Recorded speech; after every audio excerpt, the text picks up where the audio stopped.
Thank you, Chair Collins. Secretary Hegseth, your department received $150 billion last year in the Republicans' Big Beautiful Bill.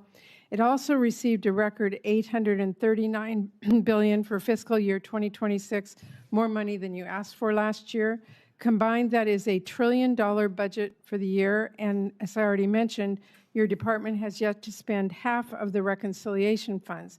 And despite that, you are here today asking for tens of billions of dollars more for things that you've already asked for in your FY27 request or that have nothing to do with Iran. This administration has tried to sell this as an emergency request, but it may be better understood as an attempt to skirt the normal appropriations process. Here are just a few of the things requested in this Iran supplemental. $800 million for the National Guard to patrol D.C. even longer. Over $1 billion for the Army to patrol the southern border, which is DHS's job. $900 million to support the administration's illegal boat strikes in the Caribbean. Over $18 billion for munitions, which you've already requested in your FY27 budget request.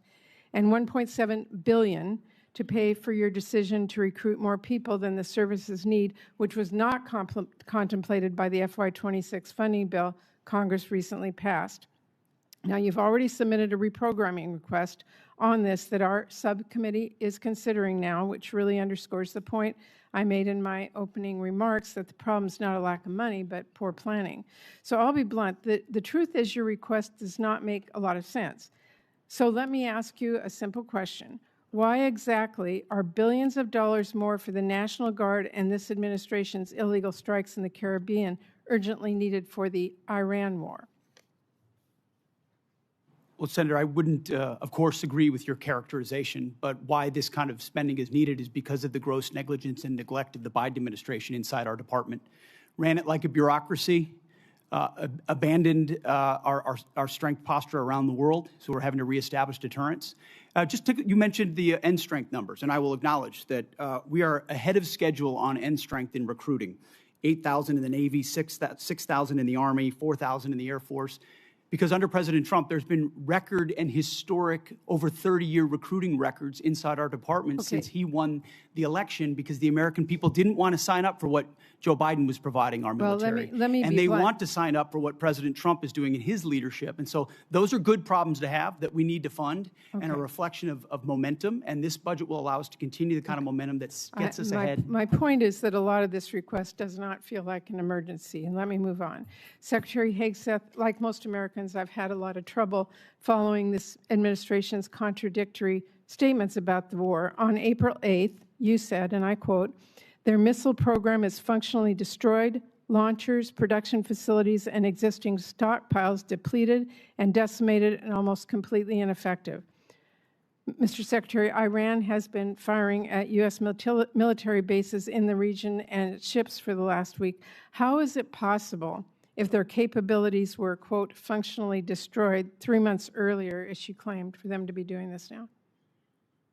Well, Senator, Iran is at the weakest point militarily it has ever been in the past decade. Certainly, maybe in 47 years, as they've gathered effectively a terror army. And that terror army was built to try to create conventional capabilities to defend against a pursuit of nuclear weapons, which meant thousands of ballistic missiles, many of which we have destroyed, others of which they have put inside facilities and hidden in underground facilities. And that's what terror regimes would do. So I acknowledge they still have capabilities, no doubt.